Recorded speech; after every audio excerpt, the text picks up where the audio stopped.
Greetings and salutations, friends, and welcome back to the Sabbat Worlds Crusade, where after much preparation and planning, Operation RedRake and the Crusade as a whole is now underway, with 4 fleets forcing their way into the Sabbat Worlds, 3 primary assaults, and 1 distraction.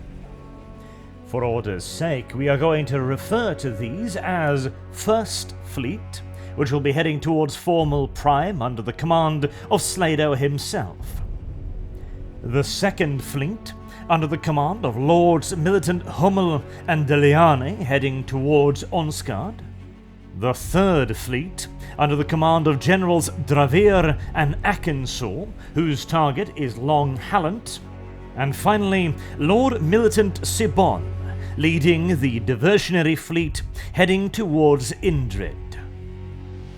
Well over 1 billion Imperial Guardsmen and several Space Marine chapters were about to hit the Sabbat Worlds, and the sanguinary tribes, like the hammer of a vengeful god. And hearteningly, the Crusade met with near immediate success, as Long Hallant fell surprisingly quickly. Imperial intelligence had vastly overestimated the arch-enemy forces on the planet, and once the Navy began deploying Imperial Guard forces, they swiftly realized that they were up against nothing more than local cultist militia, and an insignificant number of them as well. As far as failures of intelligence go, this was certainly on the pleasant side, but it did raise some worries and questions as to what else that the Imperial agents might have gotten wrong. In all due likelihood, they had intercepted plans for the future occupation and garrisoning of Long Hallant, and had presumed them to be current force estimates rather than a long-term future undertaking. The second target in the initial stage of Operation RedRake proved itself a marginally tougher nut to crack, but well within Imperial estimates.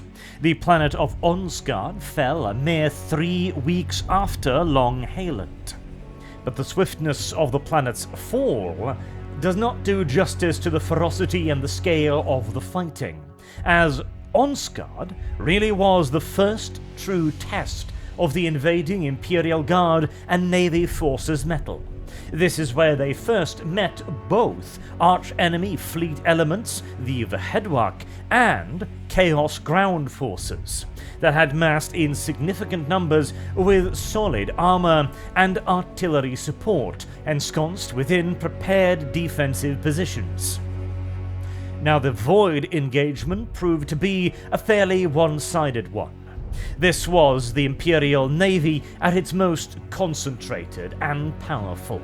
The handful of the Vahedwak defenders, primarily raiders and long-ranging escorts, were swept away swiftly, and the ground invasion followed hotly on the heels of the victorious Void War.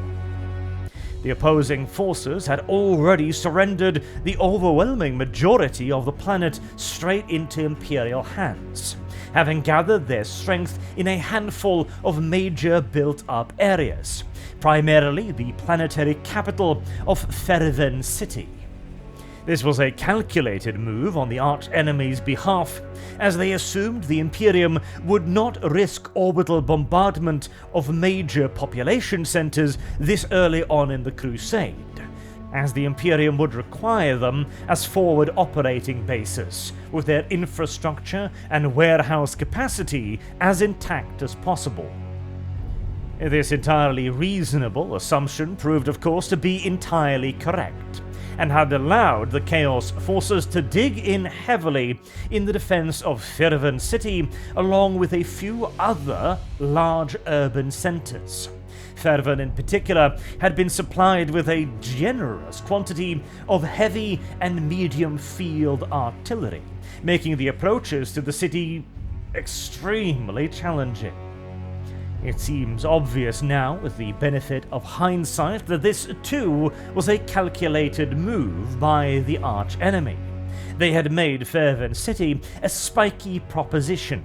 It was not a major population centre on a crusade scale, nor was it that heavily defended. A proper, large-scale ground offensive could probably have overrun it in days. But the casualties inquired by the advancing crusade in doing so by literally hurling dozens of regiments of Imperial Guard at the city would have dented morale this early on. There would be plenty of time for bleeding later. This was intended to be the shock and awe immediate successes that Slaydo had planned for, not the early exsanguination of the Imperial Guard.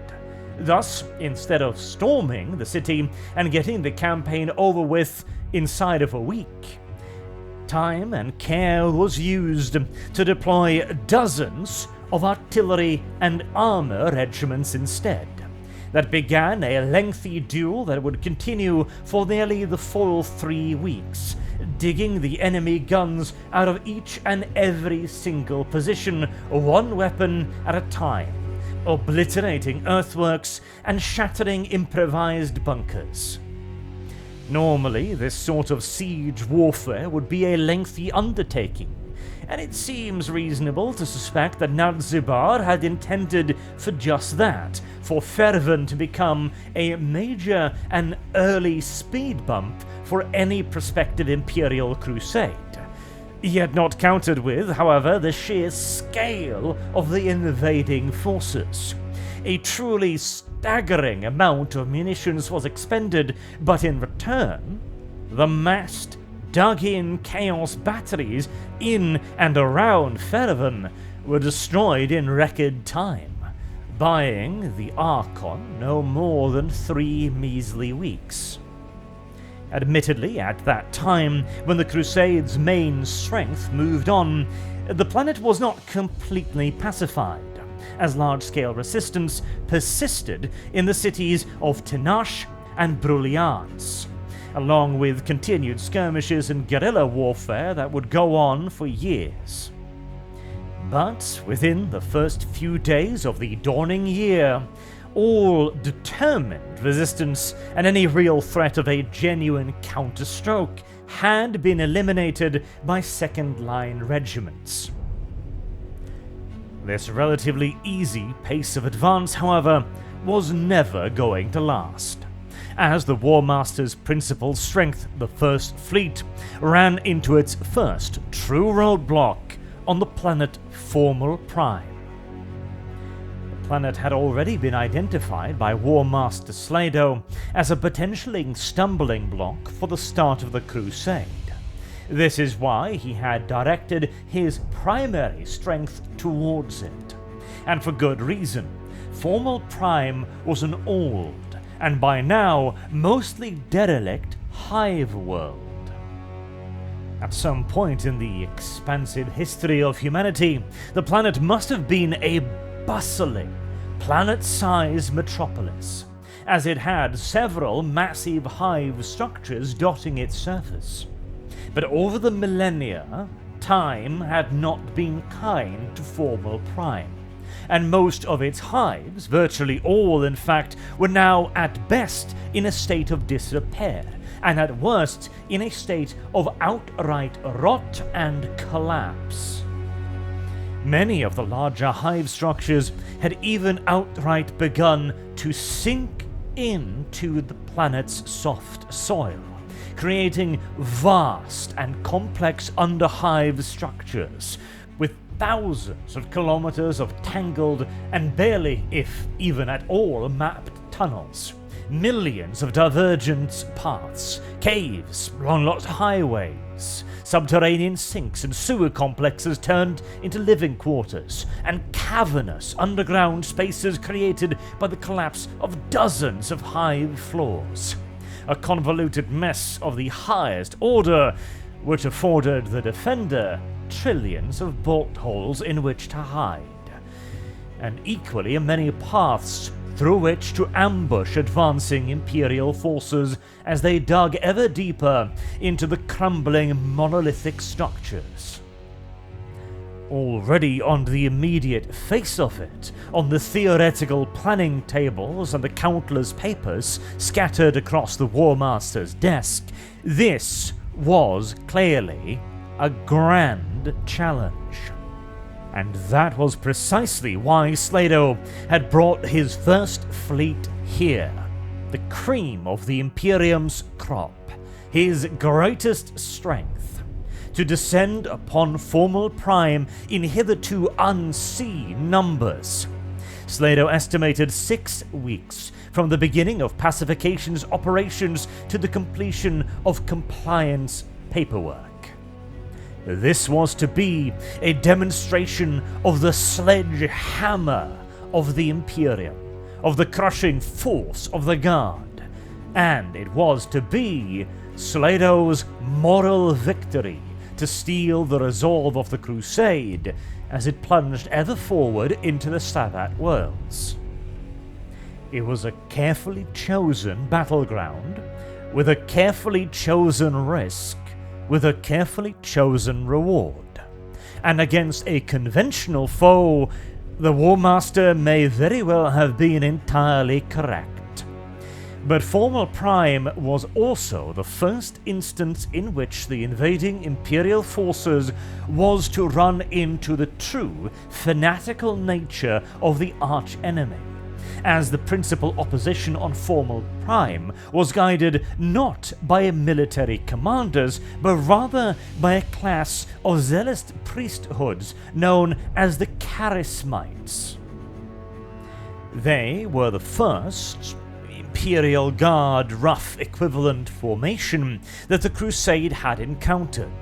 Up until now, they had fought rebels, local militia, and garrison forces. The Carismites, however, were the private army under the command of one of the Chaos Magisters, the essential equivalent of Imperial Guard Lord militants. In this case, the Carismites were under the inspired and highly zealous leadership of Shebol Redhand. Now again, whilst the Warmaster had always anticipated Formal Prime to be a serious challenge, being the largest and most populous and most important world attacked in the initial phase of the Crusade, he had not anticipated for it to be the first point of impact with the arch-enemy Archon's true forward line of defences. The other planets were little more than a picket line defense, whilst Formal Prime was the first real bulwark.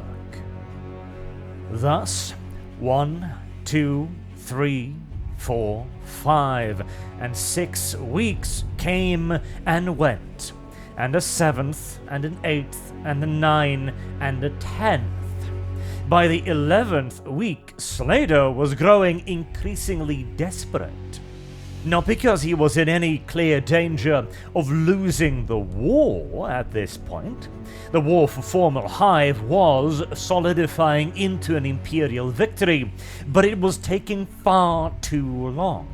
Again, this was intended to be the great symbolic early victory to raise the Imperium's morale. Instead, Formal Prime and its deep sub-hive sinks were turning into a blood-drenched quagmire. As at one point, as the Guard was burying itself ever deeper into the depths of Sangrel Hive in particular, one of the most fiercely contested locations on the world, it cost an average of 200 Imperial Guardsmen's lives to seize a single meter of terrain. This was unacceptable. There was so much more at stake here than the fate of a single world. The Warmaster's reputation was at stake, and with it, the integrity of the Crusade in total. The offensive to retake the Sabbat Worlds had only been launched under the assumption that the Imperium had found a commander the equal of the Chaos Anarch that had stolen it from the Imperium in the first place. If that Warmaster was stumbling at the very first impediment, a lot of very powerful people would start asking some very pointed questions about the very baseline assumptions of the Crusade. Feeling the very ground shift beneath his feet, Warmaster Slaydo was understandably frustrated, and on multiple occasions were reported as yelling at his staff, shouting at them, screaming even, demanding that someone do something. "Show me men who know how to fight," he was quoted as having said during one particularly fiery meeting. But for all the spirit of the Imperial Guard, this was simply not a war they could win quickly. Now, there were other resources at Slaydo's command, and it was the eventual deployment of one of these resources that finally broke the stalemate. The God Emperor's avenging angels, the Adeptus Astartes, the Space Marines, would finish this fight. Companies of the White Scars were deployed down to the planet and its hives, Sangrel Hive in particular having become a locust of Carismite resistance. And what the Imperial Guard had failed to do in 3 months, the Space Marines did in 3 days, shattering the Carismite resistance, capturing their leaders, and crucifying them on the approaches to Sangrel Hive and every other major population center on the planet. The sons of Jagatai Khan had saved Slaydo's moral victory, albeit by the slimmest of margins, and had allowed the Warmaster to retain the confidence of his backers.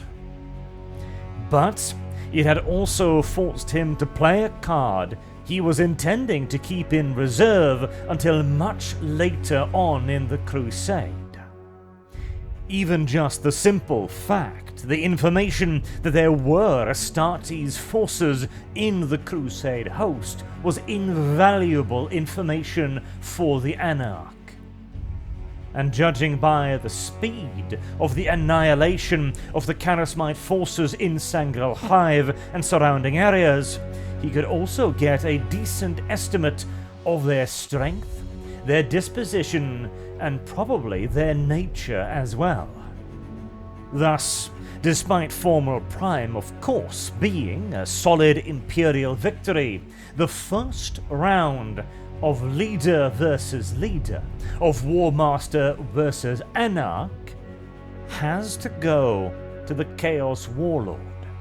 Not only had Nadzibar picked out the precise world against which the weight of the Imperial thrust would land, and ensure it to be as sticky and objective as possible in order to endanger Slaydo's moral victory, he had also forced the Warmaster to show far more of his hand than Slaydo was comfortable with. And despite the obvious strategic importance of a major hive world, Formal Prime was at the end of the day nothing more than a frontier world on the very leading edges of the Sabbat system. There is no doubt that in the eyes of the Anarch, the loss, or more correctly now in retrospect, the sacrifice of this world more than paid for itself. And Slaydo would have known that just as well as Nadzibar did. And the Warmaster's woes would not end there. The 4th Fleet, the diversionary counterpunch under the command of Lord Militant Sibon, had been heading towards Inred, and had been making good progress all the while as well, just like the 2nd and the 3rd fleets had. But this turned out to quite possibly be another well-planned out trap on the arch-enemy's behalf. as after having been drawn thoroughly into the Sabbat Worlds, the Fourth Fleet found itself under attack by rapid moving the Headwak, arch-enemy fleet formations, coming from the systems of Melsar and Talisant.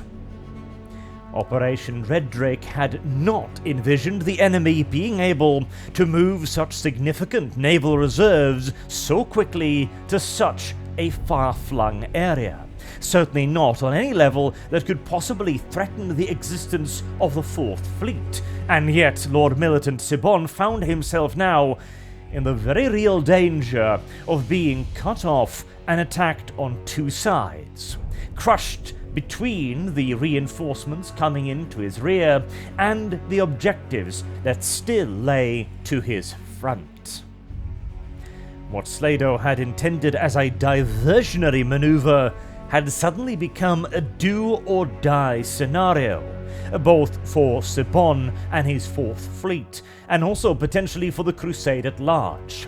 The loss of a principal formation like this, diversionary though it may be, would have inflicted serious damage on the Crusade's morale and its political foundations and backing in the wider Imperium. Fortunately, despite this now being the Warmaster's second grand strategy error, his eye for personnel and commanders had not failed him. Lord Militant Sibon had been the perfect choice for the Fourth Fleet. He was a man of initiative and independent thinking. Where other naval commanders might have panicked, finding themselves in a wholly unexpected situation, and with their only retreat route apparently being cut off by fast-moving enemy ships, they may very well have chosen to scatter, to flee, to try and break up the fleet formations in an effort to evade pursuit. They may even have turned around completely, hoping to break through the rapidly encircling forces and get away. In either scenario, the Imperial fleet would risk complete annihilation, either hunted down by countless smaller fleets who knew the warp lanes in the area far better than them, or in a pitched naval battle against a superior enemy force. But not Lord Militant Sibon. Thinking to himself that the enemy admiral must be feeling awfully confident right about now, he elected to play the part. The Fourth Fleet began to shatter and break up. Formations would first gather as if readying themselves for a major confrontation, and then, as if thinking the better of it, start to scatter out again, preparing to flee. Fast cruisers would rush ahead of capital ships, only for the capital ships to turn around, forcing the cruisers to rush back in desperate pursuit. Squadrons of escorts, destroyers, and frigates would simply be hanging about in empty space with nothing to guard. Meanwhile, major capital vessels and carriers would be floundering, completely exposed and unguarded. As the Headwak grew ever closer, even this mockery of discipline faltered yet further. Individual squadrons were running off to God Emperor alone knows where. Individual ships were separating themselves from their larger formations and fleeing head over heels. Command and control of the Fourth Fleet had simply ceased to exist, with each and every vessel acting on its own heedless accord. Fearful flight awarded the Imperials, if nothing else, wings, as they slipped past the two closing pincers of the Headwak formations. But smelling blood in the water, they lit warp engines to full and pursued the already broken foe. Taking no heed of the fact that they were now leaving the Sabbat Worlds system and venturing into an area in which they had no control and apparently precious little intelligence. Oh, they caught the Fourth Fleet, all right. They caught it near the planet of Colquis, a heavily defended Imperial Navy fortress world, where the 4th Fleet now sat nestled under countless orbital gun batteries. Thus the hunter became the hunted. Lord Militant Sibon had pulled off a brilliant feigned retreat, drawn out the enemy's reinforcements, smashed them upon the batteries of Colquis, routed them, and now launched his pursuit straight back to his original target of Inred, where a ferocious ground war soon developed. Warmaster Slaydo's diversionary action had most certainly succeeded, even if at the risk of the entirety of the 4th Fleet. But there was to be no swift victory as a crowning achievement. The war on Inred grew stale and stagnant, lasting well into the next year of 756, at which point Lord Militant Sibon, saying, "I am but Slaydo's man," authorized a orbital bombardment of the planet, which was still being fought over by Imperial Guard troops. It was a cold-blooded sacrifice, the likes of which even the enemy did not see coming. And it did succeed in wrapping up the war on Inred, with the annihilation of the enemy's main strength formations, along with a not insignificant portion of Lord Militant Sibon's Imperial Guard troops as well. It was rumoured that one of his finest generals, one Marshal Blackwood, later resigned from Sibon's service over this atrocity. But at least the Crusade had now gotten unstuck, with formal Prime overcome by Slaydo and Inred conquered by the 4th Fleet. The door had been most thoroughly kicked open, and the Crusade proper could now commence. It behooves us then, therefore, to take a step back and look at Operation RedRake, its successes and its failures. On the one hand, it was undisputably an Imperial victory, as the path forward into the Sabbat Worlds now lay open. Equally indisputably, however, is the fact that the Anarch got the better end of the engagement on formal Prime. By loosely holding the outlying worlds, the Anarch succeeded in making the 2nd and the 3rd Fleet strike out against virtually nothing, against air, whilst focusing his forces on formal Prime in the easily defensible depths of its decrepit hive structures. He had successfully forced the Crusade to pump the brakes and sink itself into a quagmire of the Anarch's design. It had also forced the Warmaster to reveal parts of his deck in an effort to loosen himself from it. And God Emperor be praised, that was the worst thing that happened. The, it seems now more and more obvious, trap laid out for the Imperials at the world of Inred very nearly cost the Crusade the 4th Fleet. Had it not been for the inspired leadership of Lord Militant Sibon, the Crusade may very well have lost a considerable portion of its strength within the first year of its commencement. And all for a strategically insignificant planet with no worth to anyone except as a distraction. An intent and a possibility that the Chaos Warlord had read perfectly. In the Imperial camp, meanwhile, Warmaster Slaydo was outwardly joyous and jubilant, Operation RedRake had been a significant success.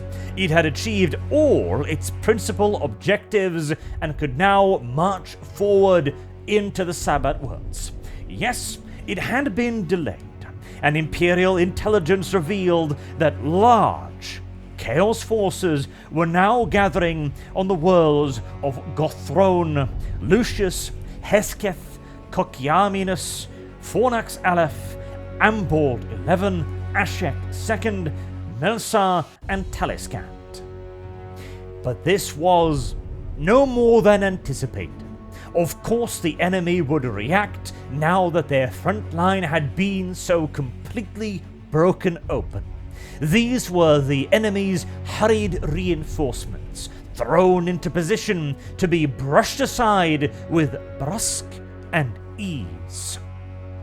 Sabbat Worlds were a mere 10 years at most from being liberated. And Operation Newfound would be the salvation so long desired by all the people of the Saints' chosen sector.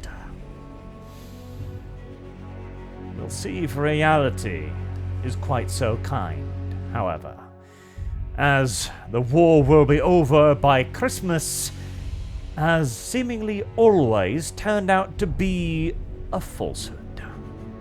Until next time, I've been Arch. Thank you all very much for listening, and I do hope to see you all again soon. Till then, have a good day.